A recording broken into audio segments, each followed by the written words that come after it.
What's up, fam? Dr. O here. I want to wish everybody a happy new year. And I want 2023 to be the year that we really start to reflect on what our common humanity is going to look like, what it's really going to look like to work to find common ground in uncommon times. I'm thinking about the story of Buffalo Bills player Damar Hamlin and the tragedy that occurred with him on the field and the outpouring of support that took place as it relates to the prayers, as it relates to the activism or the energy that was shown at all games across the league, what they did to honor him, how he sought out to raise, I believe, $2,500 for his foundation, and it turned out to be over 8 million and counting that people donated. And as tragic as what happened to him was, that hope was such a powerful thing to see, and we've seen it demonstrated on so many other levels. What's happening in Alabama, in terms of some of the issues that are happening on the weather-related issue, what's happening in California, with the rain and the like. There's so many times where we as human beings have demonstrated our ability to be humane and to not care for the race or political beliefs or religious affiliation or sexual orientation of the people that we're helping.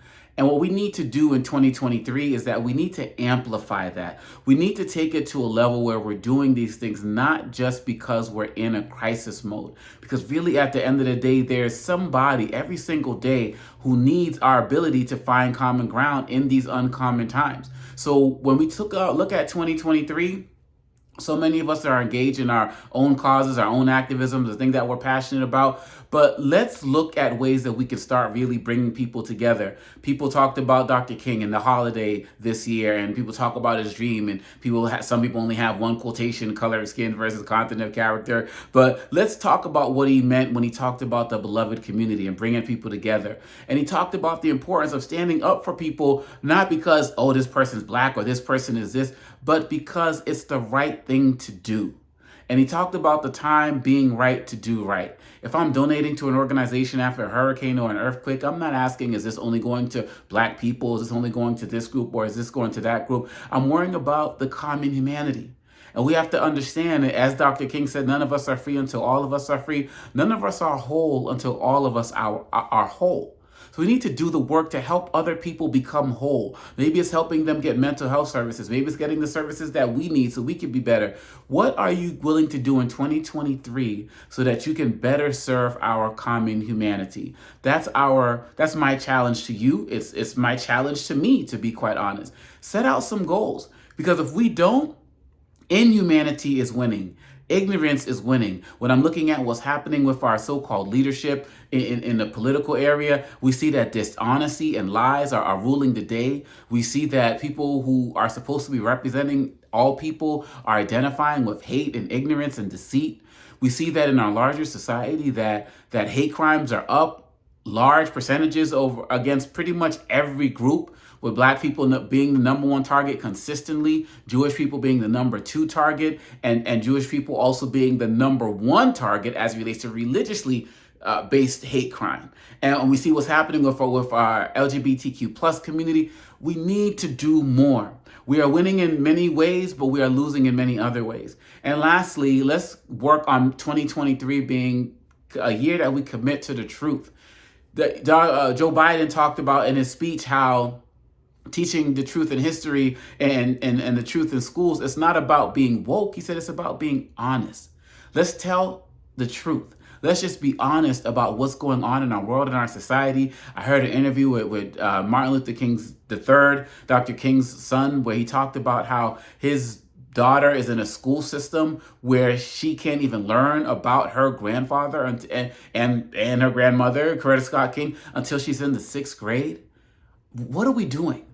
What are we doing? Banning books that give an opportunity to learn about other people's stories. Maybe people that we'll never even encounter in any way, shape, or form, based on the way that we still in many ways live in separated and in many ways segregated societies.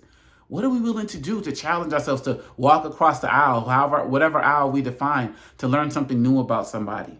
Let this be the year that we start doing that. Let this be the year that we start to maybe slowly realize that we have more in common than we do that separates us. Because really, at the end of the day, all we have is us. As they say, the word onus literally spells out on us, O-N-U-S. And so this has to be the year where we take those rare major forms of people coming together, and we have to amplify it in the little ways. The looks that we give to people on the street, the way that we acknowledge people in restaurants and bookstores, and the way that we treat each other in our classes, in our schools, the way that we do the work to show other people that their stories matter and that life doesn't have to be a zero-sum game, that me learning about you doesn't mean that you lose. You know, the book that I have coming out in the summer, Lies About Black People, we talk about the importance of how to combat racist stereotypes and why it matters. We talk about how to just challenge your own biases. Are you doing the work to challenge your biases? Are you doing the work to take yourself to the next level? In many of my talks, I talk about grow, GROW, give, release, overcome, and win. But I've also been talking about lead in my recent talks, LEAD, listen, educate, advocate, and decide. And that's what we need in 2023. We need to listen to others more, 2 ears, 1 mouth, use them in proportion, educate ourselves on the issues we don't know about. You can't talk about critical race theory if you don't know what it is. Advocate, pick something that we care about, and D, decide that every single day for the rest of your life, you're going to choose to be an upstander, not a bystander. I believe that you can do it. I believe that we're all on the journey. Let's make it happen. And not only are you worth it, but the people around us are worth it, and the people coming after us are worth it. They say, and our children are worth it. They say that the children are messages that we send to a future we will not know. Let's help prepare that so the future will be solid for them and everyone. Peace.